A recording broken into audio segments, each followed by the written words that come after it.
Yan guys, so set up natin. So binago ko yung set up. So yung ano natin, yung hybrid inverter, meron tayong 600 watts na panel. So harvest natin is 495 watts. Yung output natin, yung load natin, meron tayong aircon yan. Aircon 502 volt ampere or 505 watts. Ayan. So gumagana na yung aircon. So meron tayong yung mga assorted natin na solar panel.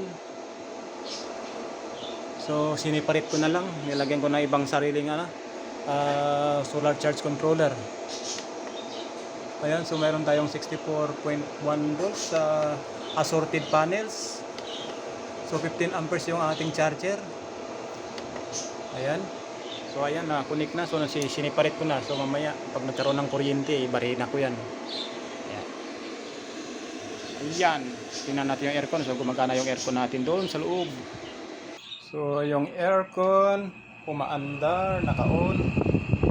So 0.5 HP na aircon na carrier. Ayan. So ayan, naka-bypass siya. So hindi siya nakasaksak dyan. So meron tayong extension cord muna, temporary, para sa ating aircon. So ayan. So naka-extension cord muna. Kasi hindi ko sinubukan ko lang 'yan. So okay naman siya, gumagana. So libre na yung kuryente natin. So pwede na magpagpalamig. Ayan. So ongoing pa yung setup ko. So binabago ko pa yung setup. So siniparit ko yung mga assorted na panels. So hindi pala pwede na i-series doon sa bigger wattage na solar panels. So kaya sinisiparit ko na lang. So mayroon akong old na solar charge controller. So yun na lang yung ginagamit ko. Ayan. Ayos. Alright, gumagana ng aircon. Thank you Lord.